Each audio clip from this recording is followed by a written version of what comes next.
ભરૂચની JP college ખાતે Lions club of Bharuch દ્વારા મેડિકલ ચેકઅપ કેમ્પ યોજાયો હતો. લાયન્સ ક્લબ ઓફ ભરૂચ અને JP arts and science college દ્વારા ન્યૂ સેમિનાર હોલ ખાતે મેડિકલ ચેકઅપ કેમ્પનું આયોજન કરવામાં આવ્યું હતું, જેમાં નિષ્ણાંત તબીબોએ સેવા આપી હતી. કેમ્પમાં general checkup, thyroid checkup, diabetes સહિતનું ચેકઅપ કરી નિદાન કરવામાં આવ્યું હતું. મોટી સંખ્યામાં કેમ્પનો વિદ્યાર્થીઓએ લાભ લીધો હતો.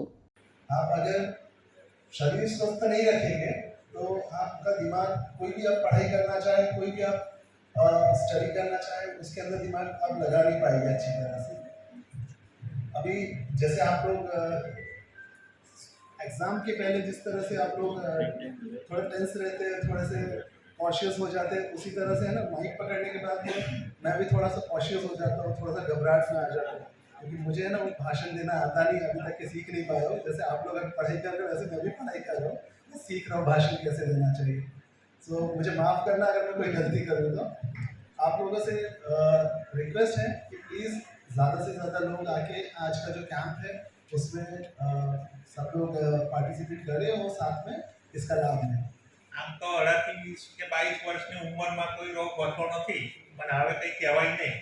આ યુગમાં નાના બાળકથી માંડીને મોટા બધાને જ રોગ હોય છે, અને એ જ્યારે એક્સ્ટ્રીમ લેવલ પર આવે ત્યારે જ ખબર પડે. ત્યાં સુધી આપણે ચેક કરાવતા નથી.